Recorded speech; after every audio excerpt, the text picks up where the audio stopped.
আমার মতো তোমাদের বাড়িতে কি এইভাবে লিচু বাদ পড়ে? লিচুর গাটা একটু শুকিয়ে গেল বলে কেউই খাচ্ছে না। ভাবলাম এই লিচু দিয়ে দারুণ একটি রেসিপি বানানো যাক। বন্ধুরা, লিচুগুলো দেখতে শুকনো হলে কি হবে, ভিতরের শাঁসটা কিন্তু একদমই ভালো। তোমরা দেখতে পাচ্ছ কেউই খাচ্ছে না বাড়িতে এগুলো। তো বন্ধুরা, আমি এগুলো ফেলে দেব না, এগুলো দিয়ে আমি আইসক্রিম বানাবো আজকে। তো প্রথমে আমি একে একে সবগুলো লিচু আমি ছাড়িয়ে নিচ্ছি। লিচুর খোসাগুলো ছাড়ানো হয়ে গেলে এর মধ্যে থেকে দানাটা আলাদা করে নেব। তো দেখো বন্ধুরা, খুব সহজেই দানাগুলো আমি আলাদা করে নিয়েছি।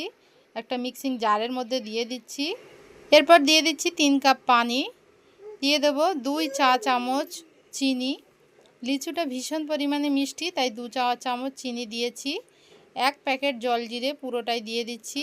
সব কিছু খুব ভালো করে ব্লেন্ড করে নিলেই আমাদের আইসক্রিমের মিশ্রণটা তৈরি হয়ে যাবে। তো দেখো বন্ধুরা, একে একে আমি এরকম ছোট ছোট চায়ের কাপে ঢেলে নিচ্ছি। আর এরকম ছোট ছোট চায়ের কাপে যদি আইসক্রিম বানানো যায়, বাচ্চারা কিন্তু ভীষণই পছন্দ করবে।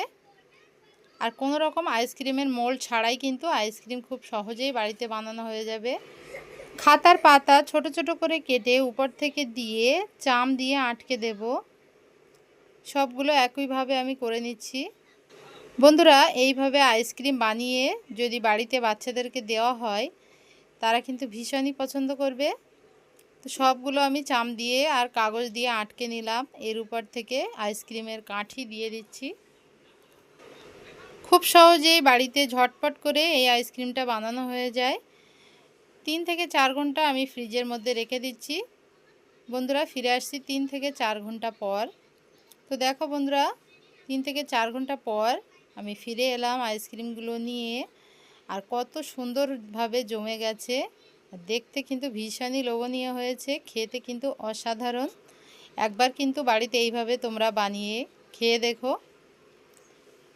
লিচু শুকনো হয়ে গেলে কখনোই ফেলে দেবে না, ঠিক এইভাবে আইসক্রিম বানিয়ে বাচ্চাদেরকে দেবে, তাহলে ওরা ঝটপট করে খেয়ে নেবে। আজকের ভিডিও ভালো লাগলে একটা লাইক দেওয়ার অনুরোধ রইল, চ্যানেলটা সাবস্ক্রাইব করার অনুরোধ রইল, ভিডিওটি বেশি বেশি করে শেয়ার করবে।